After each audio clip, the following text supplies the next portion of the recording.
ஆந்திரா ஸ்டைலில் புளிச்சக்கீரை தொக்கு செய்கிறதுக்கு ஒரு கட்டு கீரையை வாங்கி கழுவி சுத்தம் பண்ணி எடுத்து வச்சுருக்கேன். அதை சின்ன சின்னதாக கட் பண்ணி எடுத்துக்கலாம். மசாலா செய்கிறதுக்கு ஒரு வடைச்சட்டி அடுப்பில் வச்சு 1 ஸ்பூன் மல்லி, 1 டீஸ்பூன் ஜீரகம், கொஞ்சமாக வெந்தயம், 7 வரமிளகாய், கொஞ்சமாக கடுகு சேர்த்து வறுத்துக்கரலாம். ரொம்ப கடுகு வெந்தயம் சேர்த்தோம்னா கசப்பு தெரியும். கொஞ்சமாக புளி சேர்த்து அது மிக்ஸி ஜாரில் சேர்த்து பவுடர் பண்ணிட்டு வந்துடலாம். ஒரு வடைச்சட்டி அடுப்பில் வச்சு கொஞ்சம் நல்லெண்ணெய் சேர்த்துக்கலாம். கூடுதலாகவே சேர்த்துக்கோங்க. கடுகு, உளுந்து, ஜீரகம், பெருங்காயம் போட்டு தாளிச்சுக்கிறணும்.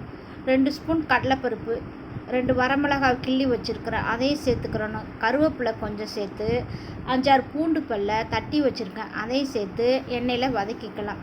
கொஞ்சமாக வெங்காயம் சேர்த்துக்கிறணும், அதையும் சேர்த்து நல்லா கண்ணாடி பதம் வர வரைக்கும் வதக்கிக்கிறணும். கொஞ்சம் உப்பு சேர்த்துக்கரலாம். உப்பு சேர்த்ததுக்கப்புறம் கட் பண்ணி வச்ச கீரையை சேர்த்து எண்ணெயிலே வதக்கிக்கிறணும். கீரை நல்லா சுருங்கி வரும், அது வரைக்கும் நல்லா வதக்கி எடுத்துக்கரலாம்.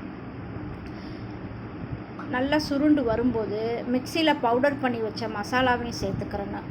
டேஸ்ட்டுக்காக கொஞ்சமாக வெல்லம் சேர்த்துக்கரலாம். எல்லாத்தையும் நல்லா சுருளை வதக்கி எடுத்துக்கரலாம். எண்ணெய் பிரிஞ்சு வந்துருச்சு. ஆந்திரா ஸ்டைலில் புளிச்சக்கீரை தொக்கு ரெடி.